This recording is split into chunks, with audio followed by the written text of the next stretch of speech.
வணக்கம். இந்திய நேரப்படி மதியம் 1:30 மணி செய்திகள். முதலில் ஜெம் தலைப்புச் செய்திகளை காணலாம். ஈஸ்டர் திருநாளையொட்டி கிறிஸ்தவ பெருமக்களுக்கு பிரதமர் நரேந்திர மோடி வாழ்த்து. உலகமெங்கும் மகிழ்ச்சியும் நல்லிணக்கமும் நிலவட்டும் என குறிப்பு. உச்சநீதிமன்றம் பற்றி நிஷிகாந்த் துபே பேசியது அவரின் சொந்த கருத்துக்கள் என ஜே.பி. நட்டா அறிவிப்பு. நீதித்துறையையும் அதன் உத்தரவுகளையும் கருத்துரைகளையும் பாஜக மதித்து போற்றுவதாக விளக்கம். ஈஸ்டர் திருநாளையொட்டி கிறிஸ்தவர்களுக்கு அரசியல் கட்சி தலைவர்கள் வாழ்த்து. அநீதிக்கு எதிராக இந்த மண்ணுலகில் புரட்சி தீமூட்ட வந்தவர் இயேசுபிரான் என சீமான் கருத்து. திருச்சி உறையூரில் கழிவு நீர் கலந்த குடிநீரை குடித்த 3 பேர் உயிரிழப்பால் எடப்பாடி பழனிசாமி அதிர்ச்சி. உயிரிழந்தோர் குடும்பத்திற்கு இழப்பீடு வழங்க வேண்டும் என தமிழக அரசுக்கு கோரிக்கை. ஈஸ்டர் திருநாளையொட்டி 30 மணி நேர போர் நிறுத்தம் என ரஷ்ய அதிபர் விளாடிமிர் புட்டின் அறிவிப்பு. பல முனைகளிலும் தொடர்ந்து தாக்குதல் நடத்தியுள்ளதாக உக்ரைன் அதிபர் செலன்ஸ்கி குற்றச்சாட்டு. இனி விரிவான செய்திகளை காணலாம். ஈஸ்டர் திருநாளையொட்டி கிறிஸ்தவ பெருமக்களுக்கு பிரதமர் நரேந்திர மோடி வாழ்த்து தெரிவித்துள்ளார். எக்ஸ் தளத்தில் அவர் வெளியிட்டுள்ள பதிவில் மகிழ்ச்சியான ஈஸ்டர் திருநாளையொட்டி அனைவருக்கும் வாழ்த்துக்கள் என குறிப்பிட்டுள்ளார். உலகம் முழுவதும் கொண்டாடப்படுவதால் ஈஸ்டர் சிறப்புமிக்கது என்றும் தெரிவித்துள்ளார். இந்த புனித நாளில் ஒவ்வொருவருக்கும் நம்பிக்கை, புதுப்பித்தல், இரக்கம் ஆகியவற்றில் ஈர்ப்பு ஏற்பட்டுள்ளதாகவும் குறிப்பிட்டுள்ளார். உலகமெங்கும் மகிழ்ச்சியும் நல்லிணக்கமும் நிலவட்டும் என்றும் பிரதமர் நரேந்திர மோடி தெரிவித்துள்ளார். உச்சநீதிமன்றம் பற்றி நாடாளுமன்ற உறுப்பினர்கள் நிஷிகாந்த் துபே, தினேஷ் சர்மா ஆகியோர் கூறியது அவர்களின் சொந்த கருத்துக்கள் என்றும் அவற்றை கட்சி மறுக்கிறது என்றும் பாஜக தலைவர் ஜே.பி. நட்டா தெரிவித்துள்ளார். வக்பு சட்ட திருத்தம் தொடர்பான வழக்கில் உச்சநீதிமன்றம் பிறப்பித்த உத்தரவு குறித்து கருத்து தெரிவித்த நிஷிகாந்த் துபே, உச்சநீதிமன்றமே சட்டத்தை இயற்றினால் நாடாளுமன்றத்தை மூடிவிடலாம் என குறிப்பிட்டார். வக்பு சட்டம் தொடர்பாக நாட்டின் பல்வேறு பகுதிகளில் நடைபெறும் வன்முறைகளுக்கு உச்சநீதிமன்ற தலைமை நீதிபதி சஞ்சீவ் கன்னா தான் பொறுப்பேற்க வேண்டும் என்றும் அவர் குறிப்பிட்டார். இதேபோல் குடியரசுத் தலைவருக்கு யாரும் சவால் விட முடியாது என்றும் அவரே நாட்டின் உயரிய அதிகாரம் படைத்தவர் என்றும் தினேஷ் சர்மா கூறியுள்ளார். இது குறித்து பாஜக தலைவர் ஜே.பி. நட்டா தனது எக்ஸ் தள பக்கத்தில் நீதித்துறை பற்றியும் தலைமை நீதிபதி பற்றியும் பாஜக நாடாளுமன்ற உறுப்பினர்கள் இருவரும் கூறியுள்ளவை அவர்களின் சொந்த கருத்துக்கள் என்று குறிப்பிட்டுள்ளார். அவற்றில் கட்சிக்கு உடன்பாடு கிடையாது என்றும் அவற்றை ஆதரிக்கவில்லை என்றும் ஒட்டுமொத்தமாக அவற்றை மறுப்பதாகவும் தெரிவித்துள்ளார். பாஜக நீதித்துறையை எப்போதும் மதிப்பதாகவும் அதன் உத்தரவுகளையும் கருத்துரைகளையும் ஏற்றுக்கொள்வதாகவும் அவர் குறிப்பிட்டுள்ளார். உச்சநீதிமன்றமும் மற்ற நீதிமன்றங்களும் நம் ஜனநாயகத்தின் ஒருங்கிணைந்த பகுதி என்றும் அவை அரசியல் அமைப்பை பாதுகாக்கும் தூண்கள் என்றும் குறிப்பிட்டுள்ளார். இத்தகைய பேச்சுக்களை தவிர்க்க வேண்டும் என்று இருவருக்கும் அறிவுறுத்தியுள்ளதாகவும் ஜே.பி. நட்டா குறிப்பிட்டுள்ளார். இயேசுபிரான் உயிர்த்தெழுந்த ஈஸ்டர் திருநாளையொட்டி அரசியல் கட்சி தலைவர்கள் வாழ்த்து தெரிவித்துள்ளனர். பாஜக மாநில தலைவர் நயினார் நாகேந்திரன் விடுத்துள்ள செய்தியில், இயேசுபிரான் உயிர்த்தெழுந்த திருநாளை கொண்டாடும் அனைத்து கிறிஸ்தவ சொந்தங்களுக்கும் ஈஸ்டர் வாழ்த்துக்கள் என குறிப்பிட்டுள்ளார். நாம் தமிழர் கட்சியின் தலைமை ஒருங்கிணைப்பாளர் சீமான் விடுத்துள்ள செய்தியில், அநீதிக்கு எதிராக இந்த மண்ணுலகில் புரட்சி தீமூட்ட வந்தவர் இயேசுபிரான் என குறிப்பிட்டுள்ளார். இயேசுபிரான் உயிர்த்தெழுந்த நாளில் அறியாமை இருள் அகன்று கொடிய வறுமை நீங்கி இரவாத இன்பம் நிறைந்து இறையருள் பெருகட்டும் என குறிப்பிட்டுள்ளார்.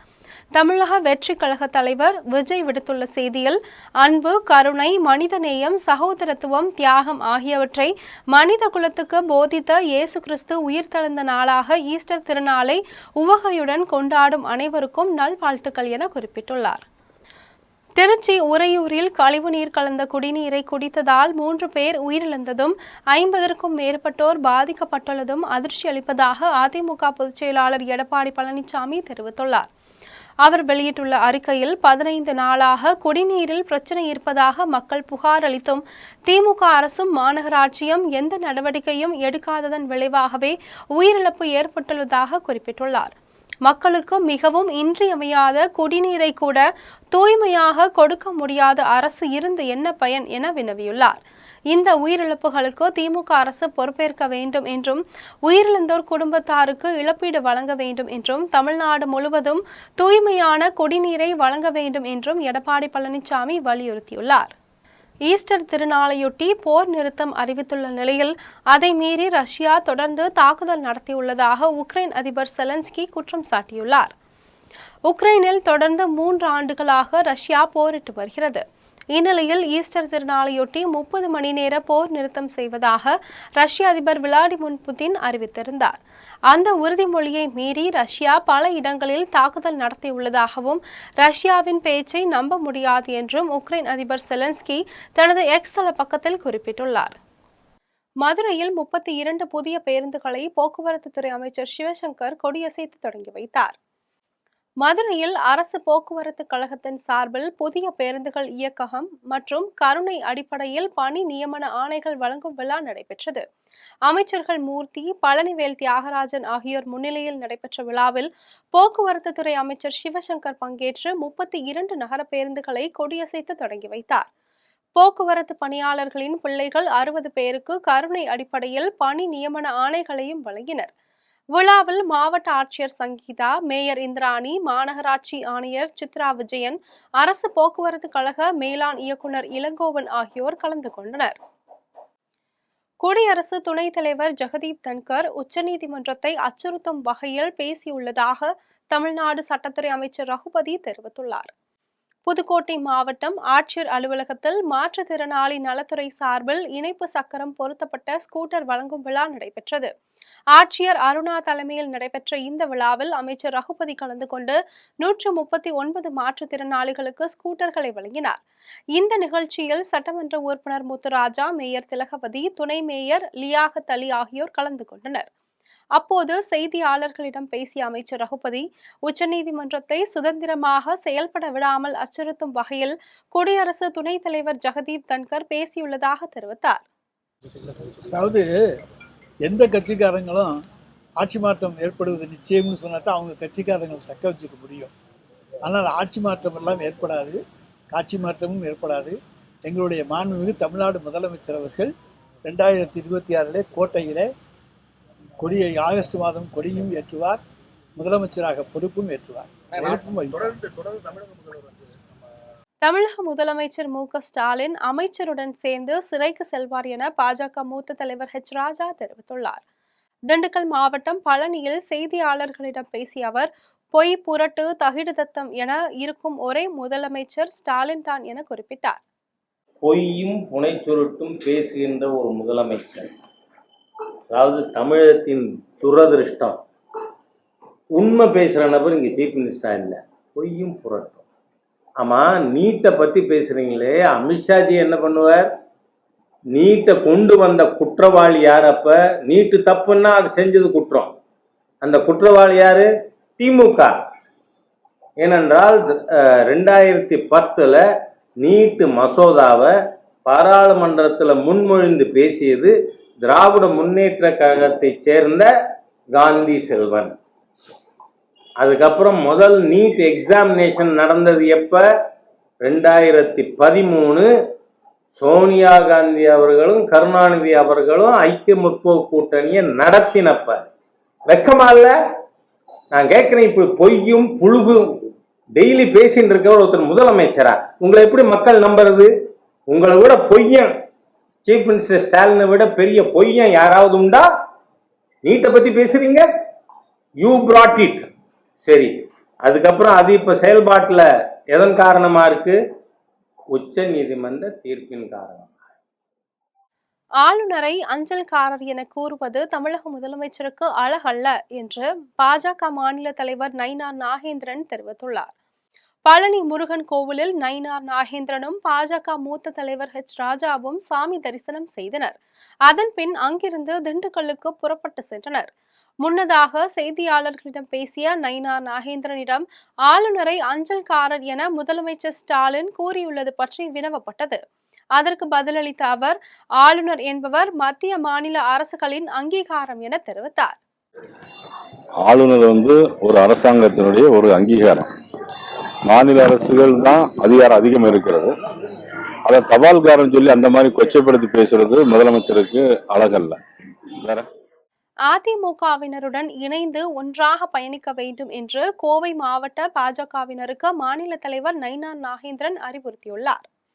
கோவை காலப்பட்டியில் பாஜக மாநில தலைவர் நயினார் நாகேந்திரனுக்கு வரவேற்பு அளிக்கப்பட்டது. இதில் கோவை, திருப்பூர், ஈரோடு, நீலகிரி மாவட்ட பாஜகவினர் கலந்து கொண்டு வரவேற்றனர். இந்நிகழ்வில் மத்திய அமைச்சர் முருகன், பாஜக தேசிய மகளிர் அணி தலைவர் வானதி, மாநில பொதுச் செயலாளர் முருகானந்தம் உட்பட கட்சியின் நிர்வாகிகள் பலர் பங்கேற்றனர். கூட்டத்தில் பேசிய நயினார் நாகேந்திரன், மீண்டும் திமுக ஆட்சிக்கு வராமல் இருக்க அதிமுகவினருடன் இணைந்து ஒன்றாக பயணிக்க வேண்டும் என தனது கட்சியினரை கேட்டுக்கொண்டார். சாணக்கியால ரெங்கராஜ் பாண்டியன்ட்ட இன்டர்வியூ எடுத்தாங்க. இன்டர்வியூ எடுத்த உடனே நீங்கள் அகில இந்திய தலைமை அகில இந்திய தலைமைன்னு சொல்கிறீங்களே, அப்போ நீங்கள் தானே தமிழ்நாட்டுடைய தலைவர், நீங்கள் தானே அப்படின்னு என்கிட்ட கேட்டாங்க. இன்னைக்கு தமிழ்நாட்டுடைய தலைவர் நான் தான். ஆனால் என்னுடைய பொறுப்பு என்பது இங்கே இருக்க பாரதிய ஜனதா தொண்டர்களை பாதுகாப்பது தான் என்னுடைய பிரச்சனை. புதுச்சேரியில் முதலமைச்சர் ரங்கசாமி வீடு, 4 நட்சத்திர தங்கும் விடுதிகள் ஆகியவற்றுக்கு வெடிகுண்டு மிரட்டல் விடுக்கப்பட்டதால் மோப்பநாய் மற்றும் வெடிகுண்டு செயலுக்கு செய்யும் வல்லுநர்களின் உதவியுடன் சோதனை நடைபெற்றது. புதுச்சேரி ஆனந்தரங்க பிள்ளை வீதியில் உள்ள புரோமினேட் உணவகம், ஈஸ்வரன் வீதியில் உள்ள உணவகம், காந்தி வீதியில் உள்ள நட்சத்திர விடுதி ஆகியவற்றில் வெடிகுண்டுகள் வைக்கப்பட்டுள்ளதாக கூறி மின்னஞ்சலில் மிரட்டல் வந்தது. இதையடுத்து அவ்விடங்களில் வெடிகுண்டு கண்டறியும் சோதனையும் நடைபெற்றது. இந்நிலையில் திடீரென புதுச்சேரி முதலமைச்சர் ரங்கசாமி இல்லத்திற்கு வெடிகுண்டு வைத்துள்ளதாகவும் மின்னஞ்சலில் மிரட்டல் வந்தது. இதையடுத்து முதலமைச்சர் வீட்டிலும் போலீசார், வெடிகுண்டு நிபுணர்கள், மோப்பநாய் உதவியுடன் சோதனையில் ஈடுபட்டனர். முதலமைச்சரின் அலுவலகம், அவர் வழிபடும் ஆலயம் ஆகியவற்றில் சோதனை செய்த அதிகாரிகள் வெடிகுண்டு ஏதும் இல்லை என அவரிடம் தெரிவித்தனர். ஜிப்மர் மருத்துவமனை, மாவட்ட ஆட்சியர் அலுவலகம், துணைநிலை ஆளுநர் மாளிகை ஆகிய இடங்களுக்கும் மின்னஞ்சல் மூலம் வெடிகுண்டு மிரட்டல் வந்தன. இதனால் மிரட்டலின் பின்னணியை கண்டறிய புதுச்சேரி காவல்துறையினர் தேசிய புலனாய்வு முகமையின் உதவியை நாடியுள்ளனர். சுற்றுச்சூழலை காக்க நாம் மரங்களை நட்டு வளர்க்க வேண்டும் என்று வேலூர் மாவட்ட முதன்மை நீதிபதி முருகன் தெரிவித்துள்ளார். காட்பாடி அருகே சேவூரில் நெடுஞ்சாலைத்துறை கோட்ட பொறியாளர் குமரேசன், நீதிபதிகள், வழக்கறிஞர்கள், அரசு அலுவலர்கள், பொதுமக்கள் கலந்து கொண்டு தேசிய நெடுஞ்சாலையில் மரக்கன்றுகளை நட்டனர். விழாவில் பேசிய மாவட்ட முதன்மை நீதிபதி முருகன், ஏலகிரி மலை அங்கு வாழும் மக்களுக்கே சொந்தமில்லாத நிலைமை உள்ளதாக தெரிவித்தார். சுற்றுலா செல்வோர் தங்குவதற்காக அங்கு மரங்களை வெட்டிவிட்டு விடுதிகள் கட்டுவதாகவும், இதனால் அங்குள்ள மண்ணின் மைந்தர்கள் வேறு இடங்களுக்கு செல்கின்றனர் எனவும் குறிப்பிட்டார். இயற்கையை மீறி எதை செய்தாலும் எதிர்வினைத்தான் வரும் என்றும், இவற்றையெல்லாம் தடுக்க மரங்களை நட வேண்டும் என்றும் நீதிபதி முருகன் கூறினார். இந்நாளாகி வரும் உயர்நீதிமன்ற உத்தரவுக்கு இணங்க வேலை பார்க்கலாம் சொல்ல முடியாது. இது ஒவ்வொரு குடிமகனும், இப்ப அதிகாரியா சொன்னாரு நெடுஞ்சாலைத்துறை அதிகாரி, வேற வழியில மரத்தை வெட்டினாதான் ரோடு எக்ஸ்பேண்ட் பண்ண முடியும். அது 1:10 நாங்க அசூரன்ஸ் கொடுத்துருக்காங்க. ஒரு மரம் வெட்டணும் 5 மரம் வெட்டணும்னு சொல்றாங்க. மரம் இல்லையேல் மனிதன் இல்லை என ஈரோடு மாவட்ட முதன்மை நீதிபதி தெரிவித்துள்ளார். ஈரோடு மாவட்டத்தில் பவானி வட்டத்திற்கு உட்பட்ட தொட்டியபாளையம் ஊராட்சியில் மரம் நடும் விழா நடைபெற்றது. இதில் ஈரோடு மாவட்டத்தில் உள்ள 40 நீதிபதிகள் கலந்து கொண்டு மரக்கன்றுகளை நட்டனர். அப்போது பேசிய மாவட்ட முதன்மை நீதிபதி முருகேசன், மரம், செடி, கொடிகளும் தேனீக்களும் இல்லாமற் போனால் மனிதர் இனம் வாழ முடியாது என தெரிவித்தார். மரங்களை நாமும் அழிக்கக்கூடாது என்றும், யாரையும் அழிக்கவிடக் கூடாது என்றும் அவர் கேட்டுக்கொண்டார். விடுமுறை நாளையொட்டி கொடைக்கானலுக்கு சுற்றுலா பயணிகள் படையெடுத்துள்ளதால் மலைப்பாதையில் போக்குவரத்து நெரிசல் ஏற்பட்டுள்ளது. தமிழகத்தின் சமவெளி பகுதிகளில் கோடை வெயில் சுட்டெரிக்கும் நிலையில் தொடர் விடுமுறை நாட்களையொட்டி கொடைக்கானலின் குளிர்ச்சியான சூழலை அனுபவிக்க ஏராளமான சுற்றுலா பயணிகள் வந்து செல்கின்றனர். இதனால் வெள்ளி அருவி, ஏரிச்சாலை, வானிலை ஆய்வு மையம் ஆகிய இடங்களிலும் நகர பகுதிகளிலும் போக்குவரத்து நெரிசல் ஏற்படுகிறது. சுற்றுலா பயணிகள் படையெடுப்பால் சுமார் பல கிலோமீட்டர் தொலைவுக்கு நூற்றுக்கணக்கான வாகனங்கள் அணிவகுத்து நின்றன. கடும் போக்குவரத்து நெரிசலால் சுற்றுலா பயணிகளும் உள்ளூர் மக்களும் பெரும் இன்னல் அடைந்து வருகின்றனர். சேலம் மாவட்டம் ஆத்தூர் அருகே இரு பிரிவினர் இடையே மோதல் ஏற்பட்ட போது லாரியை கொண்டு மோத வந்தது அதிர்ச்சியை ஏற்படுத்தியுள்ளது. ஆத்தூர் அருகே அம்மம்பாளையத்தை சேர்ந்த மகேந்திரன் என்பவருக்கும் பூபதி என்பவருக்கும் இடையே குப்பை கொட்டுவதில் தகராறு ஏற்பட்டுள்ளது. இதனால் இருவருக்கும் ஆதரவாக அவரவர் உறவினர்கள் வாக்குவாதத்தில் ஈடுபட்டனர். அப்போது பூபதியின் உறவினர் ஒருவர் லாரியை ஓட்டி வந்து மகேந்திரன் உறவினர்கள் மீது மோத வந்துள்ளார். இதனால் அதிர்ச்சி அடைந்து அங்கிருந்து தப்பி ஓடினர். இதையடுத்து மகேந்திரனின் கார் மீது லாரியை கொண்டு மோதினார். இதில் காரின் முன்பக்கம் நொறுங்கி சேதமடைந்தது. இந்த வீடியோ சமூக வலைதளங்களில் பரவியதை தொடர்ந்து ஆத்தூர் காவல்துறையினர் வழக்கு பதிவு செய்து விசாரணை மேற்கொண்டு வருகின்றனர். திருப்பத்தூர் மாவட்டம் வாணியம்பாடியில் குடிகாரர்கள் வழிப்போக்கர்களை மறித்து தாக்குதல் நடத்துவதாக அப்பகுதி மக்கள் குற்றம் சாட்டியுள்ளனர். பிரவீன்குமார் என்பவர் ஆசிரியர் நகர், கல் மண்டபம் ஆகிய பகுதிகளில் பால் விற்பனை செய்தார். அப்போது சிலர் மது அருந்திவிட்டு குடிவெறியில் பிரவீன்குமாரிடம் வாக்குவாதத்தில் ஈடுபட்டு மது பாட்டில்களால் அவரை தாக்கியுள்ளனர். இதனால் தலையில் பலத்த காயமடைந்த அவர் வாணியம்பாடி அரசு மருத்துவமனையில் சிகிச்சை பெற்று வருகிறார். இப்பகுதியில் கள்ளச்சந்தையில் மது விற்கப்படுவதால் குடிகாரர்கள் வருவோர் போவோரை வழிமறித்து தாக்குதல் நடத்தி வருவதாக பொதுமக்கள் தெரிவித்துள்ளனர். இது குறித்து வாணியம்பாடி காவல்துறையினர் வழக்கு பதிந்து விசாரித்து வருகின்றனர். கொடைக்கானலில் சுற்றுலா பயணிகளின் அடிப்படை வசதிகள் குறித்து மாவட்ட ஆட்சியர் சரவணன் ஆய்வு செய்து அறிவுரை வழங்கினார். திண்டுக்கல் மாவட்டம் கொடைக்கானலுக்கு வரும் சுற்றுலா பயணிகளின் எண்ணிக்கை அதிகரித்து வருகிறது. இந்நிலையில் அங்கு அடிப்படை வசதிகள் குறித்து மாவட்ட ஆட்சியர் சரவணன் நேரில் சென்று ஆய்வு மேற்கொண்டார். பேருந்து பணிமனை வளாகத்தில் தற்காலிக வாகனம் நிறுத்தும் இடத்தை அவர் பார்வையிட்டார். இதில் ஆம்னி பேருந்துகளும் 200 கார்களும் நிறுத்தும் வகையில் ஏற்பாடு செய்யப்பட்டுள்ளது. வானிலை ஆய்வு மையம், வட்டக்கானல் உள்ளிட்ட பகுதிகளில் வாகனம் நிறுத்துவதற்கு நடைபெற்று வரும் பணிகள் குறித்தும் அதிகாரிகளுக்கு ஆட்சியர் ஆலோசனைகளை வழங்கினார். சென்னை ராமாபுரத்தில் திருட்டுகளில் ஈடுபட்ட 2வரை காவல்துறையினர் கைது செய்து சிறையில் அடைத்தனர். சென்னை ராமாபுரத்தில் உள்ள உணவகத்தில் பரோட்டா வாங்குவது போல் வந்த ஒருவர் கடை உரிமையாளர் அப்ராஸின் செல்போனை திருடிவிட்டு தப்பி சென்றனர். இது குறித்து புகாரின் அடிப்படையில் விசாரித்த காவல்துறையினர் ராயப்பேட்டையை சேர்ந்த வினோத்குமார் இந்த திருட்டில் ஈடுபட்டதை உறுதி செய்தனர். ஏற்கனவே அவர் மீது 2 வழக்குகள் நிலுவையில் உள்ளதை தொடர்ந்து அவரை கைது செய்தனர். இதேபோல் ராமாபுரம் செந்தமிழ் நகரை சேர்ந்த ஆனந்தன் என்பவரிடம் தங்க மோதிரம், 2000 ரூபாய் பணம் ஆகியவற்றை திருடியதாக பாஸ்கர் என்பவரை கைது செய்தனர். அவரிடம் இருந்து பொருட்களை பறிமுதல் செய்தனர். திருடர்கள் 2வரையும் நீதிமன்றத்தில் ஆஜர்படுத்தி சிறையில் அடைத்தனர். திருவள்ளூர் மாவட்டம் பெரியபாளையம் அருகே இருசக்கர வாகனத்தின் மீது சரக்கு வாகனம் மோதியதில் பெண் உயிரிழந்த சம்பவம் அப்பகுதியில் சோகத்தை ஏற்படுத்தியுள்ளது. ஆந்திர மாநிலம் காளஹஸ்தியை சேர்ந்த பிரியங்கா என்பவர் பெரியபாளையம் அருகே உள்ள அவரது தங்கை சசிரேகா வீட்டிற்கு மகனுடன் கோடை விடுமுறைக்காக வந்திருந்தார். அப்போது பிரியங்கா தனது தங்கை மற்றும் மகனுடன் இருசக்கர வாகனத்தில் சென்று கொண்டிருந்த போது எதிரே வந்த சரக்கு வாகனத்தின் மீது மோதியதில் 3வரும் தூக்கி வீசப்பட்டனர். இதில் பிரியங்கா தலையில் பலத்த காயம் ஏற்பட்டு மருத்துவமனைக்கு கொண்டு செல்லும் வழியில் பரிதாபமாக உயிரிழந்தார். அவரது மகன் மற்றும் தங்கை லேசான காயங்களுடன் உயிர் தப்பினர். தகவல் அறிந்து வந்த ஆரணி காவல்துறையினர் பிரியங்கா உடலை கைப்பற்றி கூராய்வுக்காக பொன்னேரி அரசு மருத்துவமனைக்கு அனுப்பி வைத்தனர். நீட் தேர்வு ரத்து செய்யும் ரகசியம் இருப்பதாக பொய்கூறி ஆட்சிக்கு வந்த திமுக அரசை கண்டித்து தமிழ்நாட்டின் அனைத்து மாவட்ட நகரங்களிலும் அதிமுக மாணவரணி சார்பில் மெழுகுவர்த்தி ஏந்தி ஆர்ப்பாட்டத்தில் ஈடுபட்டனர். கரூர் தலைமை அஞ்சலகம் முன் அதிமுக மாவட்ட மாணவரணி செயலாளர் வழக்கறிஞர் சரவணன் தலைமையில் ஆர்ப்பாட்டம் நடைபெற்றது.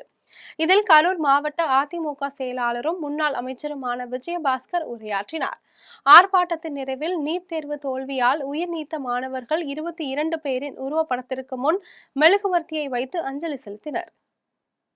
மதுரையில் ரயில்வே பாதுகாப்பு படை சார்பில் நடைபெற்ற கபடி போட்டியில் திருச்சிராப்பள்ளி கோட்டம் முதல் பரிசையும் மதுரை கோட்டம் 2ஆம் பரிசையும் வென்றன. ரயில்வே பாதுகாப்பு படையின் மண்டல அளவிலான மதுரை ரெட்ஃபீல்டு மைதானத்தில் நடைபெற்றது. இந்த போட்டியில் திருச்சிராப்பள்ளி, சென்னை, மதுரை, சேலம் கோட்டங்களை சேர்ந்த அணிகள் பங்கேற்று விளையாடின. போட்டியை கூடுதல் கோட்ட ரயில்வே மேலாளர் நாகேஸ்வர ராவ் தொடங்கி வைத்தார். லீக் போட்டிகளில் உள்ள வெற்றியின் அடிப்படையில் மதுரை, திருச்சிராப்பள்ளி அணிகள் இறுதிப் போட்டியில் விளையாடின. சென்னை, சேலம் அணிகள் இடையே 3ஆம் இடத்துக்கான போட்டி நடைபெற்றது.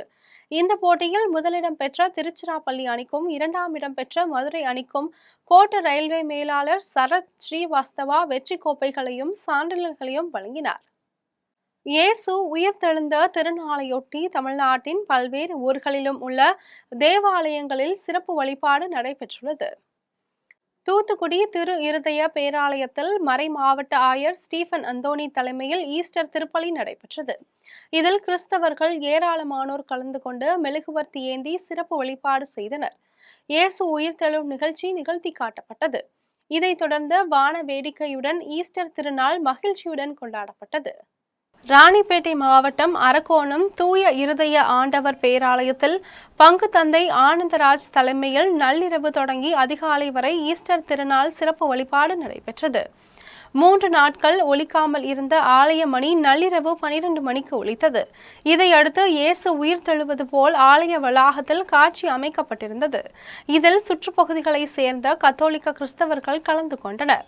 கடலூர் மாவட்டம் வடலூர் தூய இருதய ஆண்டவர் ஆலயத்தில் ஈஸ்டர் திருநாளை கிறிஸ்தவ மக்கள் கண்டு களித்தனர். அருள் தந்தை பங்கு தந்தை சூசைராஜ் தலைமையில் திருப்பலி நிறைவேற்றப்பட்டது. புதுக்கோட்டை மாவட்டம் அரியாணிப்பட்டியில் கோவில் திருவிழாவையொட்டி நடைபெற்ற கபடி போட்டியில் சுற்றுவட்டாரத்தை சேர்ந்த பல்வேறு அணிகள் கலந்து கொண்டு விளையாடின. கந்தர்வக்கோட்டை அருகே உள்ள அரியாணிப்பட்டியில் நடைபெற்ற கபடி போட்டியில் சிறப்பான ஆடுகளம், பார்வையாளர் மாடம் உள்ளிட்ட ஏற்பாடுகள் சிறப்பாக செய்யப்பட்டிருந்தன.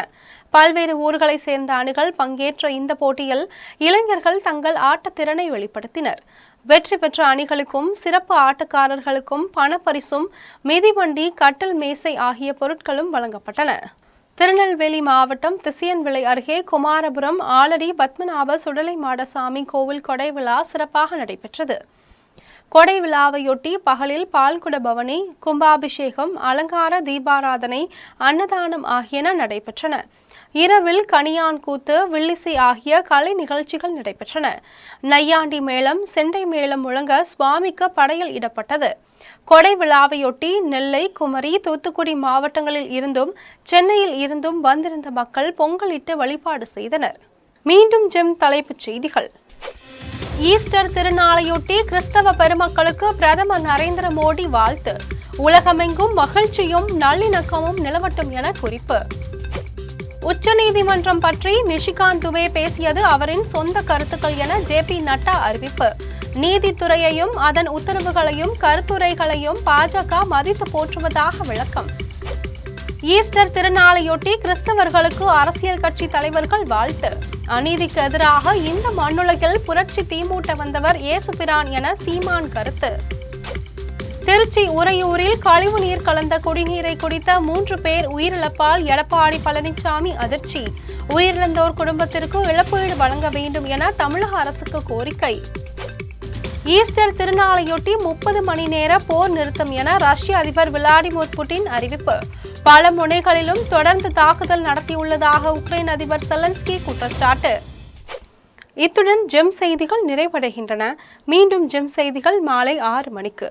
உடனுக்குடன் செய்திகளை காண gemlive.tv என்ற இணையதளத்தில் இணைந்திருங்கள். நன்றி, வணக்கம்.